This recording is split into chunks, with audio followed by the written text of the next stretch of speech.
About to kick game on Top Rank and CEO Bob Arum and how, how they do business in the sport of boxing.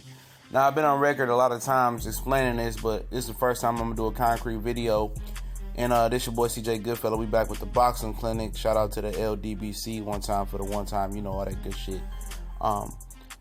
Basically, Mikey Garcia is, saying something I already knew. A lot of people over the years said he ducked Yurikas Gamboa. And, I'm like, nah, he didn't. And that was a lot of people reason for picking Broner. They was like, oh, he wasn't confident versus Gamboa. How you gonna beat Broner? And, not knowing what the fuck they talking about. And basically, this is how this works. In the boxing article, he came out and said it, basically, he wanted the Gamboa fight, but he had to sign an extension just to sign for the fight. But he didn't want to sign the extension under those circumstances with that contract. Basically, either the contract wasn't good enough, or he wanted out of the Top Rank. Obviously, he got out of the Top Rank, or he wanted to weigh his options as a promotional free agent. Top Rank Bob Arum wasn't having it. If he didn't sign an extension, he didn't get the Gamboa fight, and that's why he went through 2.5 years of being off of boxing and fighting with Bob Arum and shit like that. And it's not too many ways for you to leave Top Rank. It's litigation and trying to break your way free and use 2 or 3, 4 or 5 years of your prime, or be shitty, go on a losing streak, and become waste management and not be a contributor to the company no more, and be let go, like Nonito Donaire had no more market value, and some other guys that dump off or let walk when you don't have nothing else to give. And that's how Timothy Bradley signed the Top Rank. Remember Timothy Bradley, he was asked why he didn't sign with Al Hammond. He said, I didn't know any of them guys over there. I guess, he said he wasn't familiar with any other guys at PBC, even though, he was in the same, weight class in the amateurs as Keith Thurman, Charles Hadley, Vinas Monterosian. I'm pretty sure he had some type of relationship with those guys, Devin became an Al fighter as well. I'm sure they got a relationship. He got a relationship with Sean Porter as well. He's an Al guy.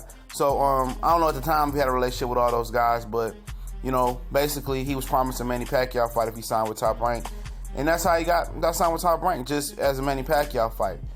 They lure guys in with solid first deals, and then when it's time, and when you see you can't go out and fight and play with the other kids outside, when guys want to leave, then when you get to the last fight of your deal, they want to extend you or they gonna shelf you if you don't sign an extension, no matter who it is. And Chavez Jr. went through the same thing.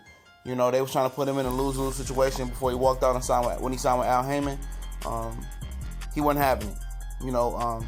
Basically, he was set to do whatever he wanted to do. He didn't go through a long litigation, and Bob let him walk because he got Chavez. He got some pool in the sport of boxing.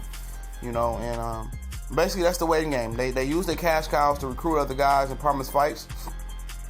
And once you get there, you get the fight, win, lose, or draw, and you still an asset to the company. As soon as you get to your last fight, then they want you to sign an extension. You don't sign an extension, you get shelved. So it's a dirty game over there. And when you with Al Hammond, it's not like that. He's a manager, so he provides the roster, and you can always break that managerial pack. It's a manager. You can just fire and go as you please, as long as there's nothing in the contract.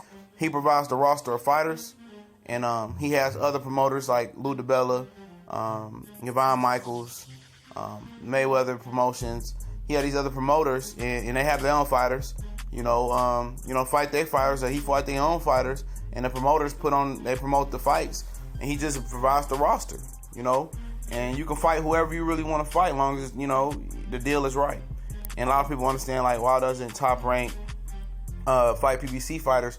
Because usually Top Rank guys, they get the lion's share of the fights, the money, and then the other guys get shit. So it's really always a mismatch. And you can't fight who you want to fight because they're not dishing out enough money, or the network they mess with not dishing out enough money to make 2 good fighters, to make 2 great fighters fight. And it is what it is. They gotta overpay their guy, they gotta pay their guy, and then the other guy gets scrapped. So, that's the truth about, Top Rank boxing. And I can go on and on, but this boy CJ Goodfellow, we go.